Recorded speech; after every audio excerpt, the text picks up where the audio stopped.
આપણી સાથે અત્યારે વિપક્ષના નેતા અમીબેન રાવત જોડાયા છે।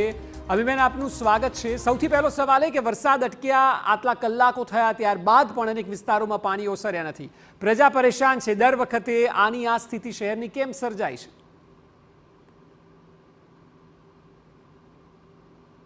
સૌપ્રથમ તો કહેવા માંગીશ કે લગભગ 24 કલાક થયા વડોદરા શહેરમાં વરસાદ નથી, પણ અત્યારે ઘણા બધા નીચાણવાળા વિસ્તારમાં વિશ્વામિત્રી નદીના પાણી ફરી વળ્યા છે।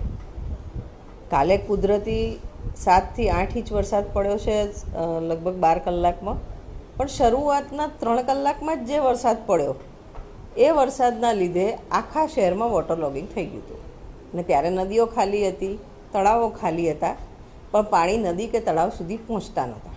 એટલે કાલની જે હોનારત છે ને આજની જે પરિસ્થિતિ છે બેમાં જમીન આસમાનનો ફરક છે।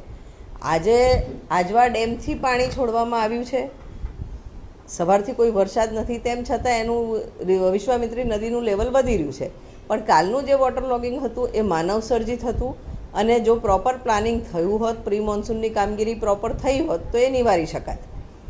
હું તમને એ બી કહેવા માંગીશ કે વડોદરા શહેરમાં પાછલા 10 થી 12 વર્ષમાં 1000 કરોડ રૂપિયાની વરસાદી કાંસો નખાઈ છે, પણ છેલ્લા 10 વર્ષમાં જે વિસ્તારોમાં પાણી ભરાતા હતા એ વિસ્તારોમાં દર વર્ષે પાણી ભરાય છે। તો આયોજન ક્યાં? પ્રી મોન્સૂન કામગીરી અને કાંસોની નિભાવણીમાં, વરસાદી કાંસોની નિભાવણીમાં લગભગ 6 થી 7 કરોડ દર વર્ષે વપરાય છે। તેમ છતાં દર વર્ષે પહેલાં ચોમાસામાં 1 કે 2 ઇંચ વરસાદ પડે અને તમામ જગ્યાએ વોટર લોગિંગ હોય, રસ્તાઓ બ્લોક થઈ જતા હોય, કોર્પોરેશનની ટીમો નીકળે, બધા જ મેનહોલને કેચપીટ સાફ કરે અને ત્યારે પાણીનો નિકાલ થતો હોય છે અને અડધો કલાક પછી પાણી ઓસરવાનું શરૂ થાય છે। સીધી રીતે દેખાય છે કે જે પ્રી મોન્સૂનની કામગીરી કરવી જોઈતી હતી એ નથી કરી, એમાં બેદરકારી રાખી છે। ના, આપ કહી રહ્યા છો બેદરકારી દાખવી રહ્યા છે, પણ પ્રશાસન એવું કહે છે કે તેઓ તો કામગીરી કરી રહ્યા છે। હવે અચાનક આટલો બધો વરસાદ આવી જાય તો એમાં સરકાર પણ શું કરે તેવું તેમનું કહેવું છે।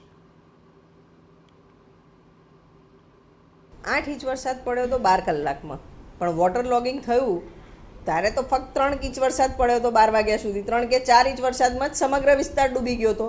એટલે આ તો એમનું નસીબ સારું છે કે 8 ઇંચ પડ્યો એટલે સ્કિન સેવિંગ કરી રહ્યા છે, અધરવાઇઝ 4 ઇંચ વરસાદમાં સમગ્ર શહેર ડૂબી ગયું હતું। 2 ઇંચ વરસાદમાં બી આ જ પરિસ્થિતિ થઈ હતી। આના પહેલાં એક વખત 1.5 ઇંચ વરસાદ થયું હતું ત્યારે બી અડધું શહેર ડૂબી ગયું હતું, ત્યારે બી પ્રી મોન્સૂનની કામગીરીની પોલ ખુલી ગઈની વાત કરતા હતા। એટલે જે પ્રશાસન દાવા કરી રહ્યું છે આ તો કુદરતને એક એક્સક્યુઝ બનાવે છે, બાકી એમની પોલ તો 2-3 ઇંચ વરસાદમાં ખુલી જ ગઈ।